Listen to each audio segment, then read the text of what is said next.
அடுத்து உரையாற்ற ஐயா அவர்களை அன்புடன் அழைக்கின்றேன். தமிழ் தொண்டர் ஆவி செல்லபிரிட்டி அவர்கள் உடல்நிலை சரியில்லாமல் இருந்தாலும் இங்கு வர வேண்டும் என்ற ஒரு உந்துதலில் தமிழின் மேல் உள்ள பற்றில் வந்துள்ளார். ஐயா அவர்களை அன்புடன் உரையாற்ற அழைக்கின்றேன்.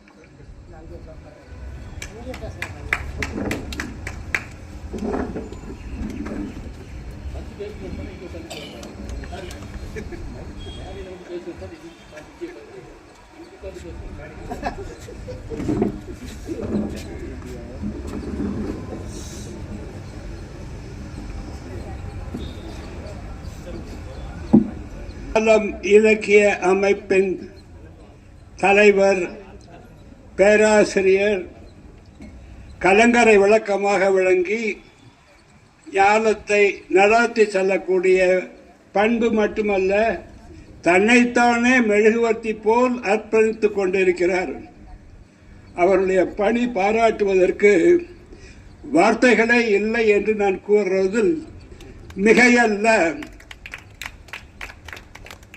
எந்த பேராசிரியரும் செய்யாத ஒரு வேலையை, அதுவும் சாதாரண தமிழாசிரியர் பேராசிரியர் இல்ல, பல முனைவர் பட்டங்கள் வாங்குவதற்கு படிகளாக இருந்தவர்.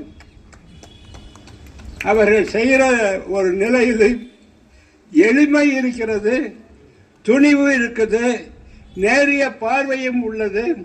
இத்தகைய சிறப்பு வாய்ந்த பேராசிரியர் நமக்கு தலைவராக கிடைத்ததற்கு ஞானம் பெரும் பேர் பெற்றிருக்கிறது.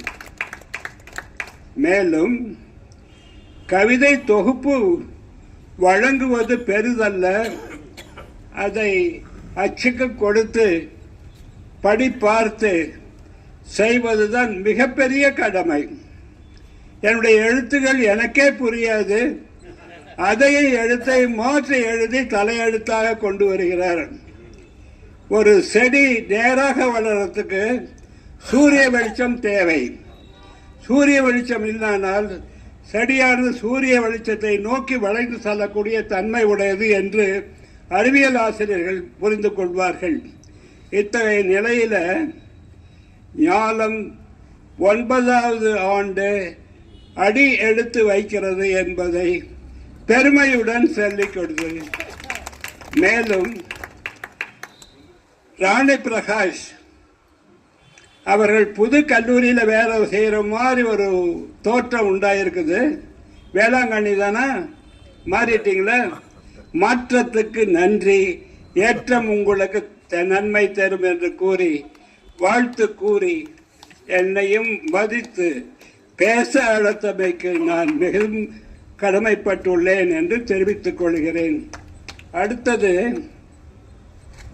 சிந்தாதிரிப்பேட்டை பெண்கள் கல்யாணம் கேர்ள்ஸ் ஸ்கூல் பள்ளிக்கூடத்துக்கு என்னுடைய அப்பாயின்மெண்ட் ஆர்டர் எடுத்துட்டு போயிட்டேன் தெரியாதனமா. அது இங்க இல்லைங்க, சிந்தாதிரிப்பேட்டையில் இருக்குது.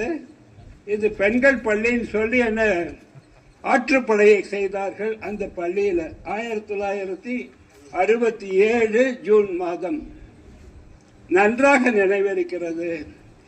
எல்லா இயக்கங்களுக்கும் மிதிவண்டியிலே சென்று வந்த நான் சூழ்நிலை காரணமாக குடும்பத்தினுடைய குழப்ப நிலையை தவிர்ப்பதற்காக என்னை நாம் மாற்றிக்கொண்டு இப்பொழுது சூரிய வெளிச்சத்தை பார்த்து செடியாக நான் இருக்கிறேன் என்பதை தெரிவித்துக் கொள்கிறேன். மேலும் பாரதி கலைக்கழக செயலாளர் லிங்கராஜா அவர்கள் ரொம்ப பெரிய தொண்டு செய்கிறார்கள். அவரை முன்னால் வைத்து பேசுவது மிகை நிகழ்ச்சி அவை என்று சொல்ல முடியாது. இருந்தாலும் செய்யக்கூடிய ஒரு பண்பு அவர்கிட்ட இருக்கிறது.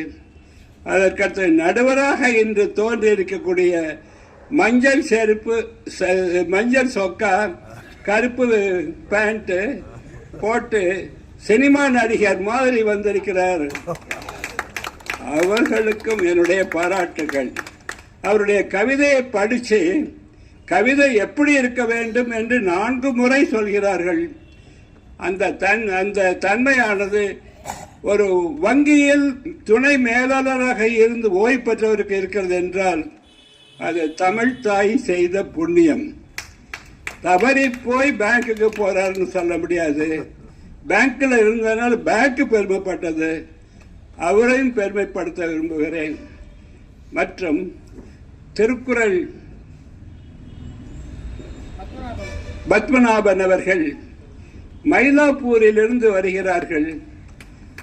அவர்கள் திருக்குறளுக்கு தமிழ் தாய் வாழ்த்து திருக்குறளிலே செய்து ஆய்வு பண்ணியிருக்கிறார்கள். திருக்குறளில் கரை கண்டவர் என்று கூறுவது மிகையாகாது. அவர் எனக்கு ஒரு வாய்ப்பு வாங்கி கொடுங்கள், நான் கச்சேரி 40 நிமிடம் முடிக்கிறேன் என்று கூறினார்கள். நானும் கூறியுள்ளேன், சமயம் வரும், காத்திருக்க வேண்டாம், உங்கள் நிகழ்ச்சியை நீங்கள் நடத்துவீர்கள் என்று வாழ்த்து கூறி இவ்வளவு நேரம் என்னை பேச அனுமதித்ததற்கு நன்றி கூறி விடைபெறுகிறேன்.